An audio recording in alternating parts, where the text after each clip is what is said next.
એક વખત અવાજ સાંભળો, એકદમ ક્રિસ્પી ઢોસા બન્યા છે ને? શું તમારે પણ ઘરે આવા જ ઢોસા બનાવવા છે? તો આજે હું તમારા માટે એવી જ એક લોઢી લઈને આવી છું જેમાં ઢોસા એકદમ ક્રિસ્પી અને કુરકુરા બને છે, અને એ પણ સરળ રીતે. તો આ છે કુકબીટની 2 in 1 ઢોસા લોઢી, જેમાં એક બાજુ ઢોસા અને એક બાજુ તમે ગ્રીલ પણ કરી શકો છો, જેમાં વેજીટેબલ, પનીર, કઈ પણ વસ્તુ, સેન્ડવિચીસ, પનીરની કઈ પણ વસ્તુ ગ્રીલ કરવી હોય તો આ બાજુ સરળતાથી થઈ જાય છે.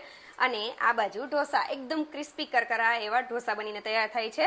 અને આ પ્રી સિઝન્ડ આવે છે, જેથી કરીને તમારે કોઈ પણ જાતની ઝંઝટ ન રહે સિઝન કરવાની, એટલે એકદમ સરળતાથી તમે યુઝ પણ કરી શકો. સાથે ખાસો એવો વજન પણ છે.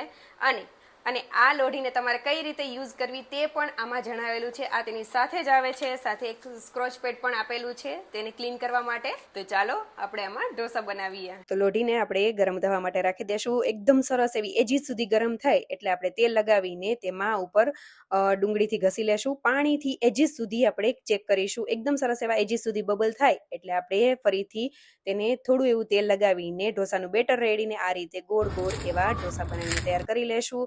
અને એકદમ સરસ એવા બધી સાઈડથી મસ્ત એવા ક્રિસ્પી થઈ જાય ત્યાં સુધી આપણે કરવાના છે.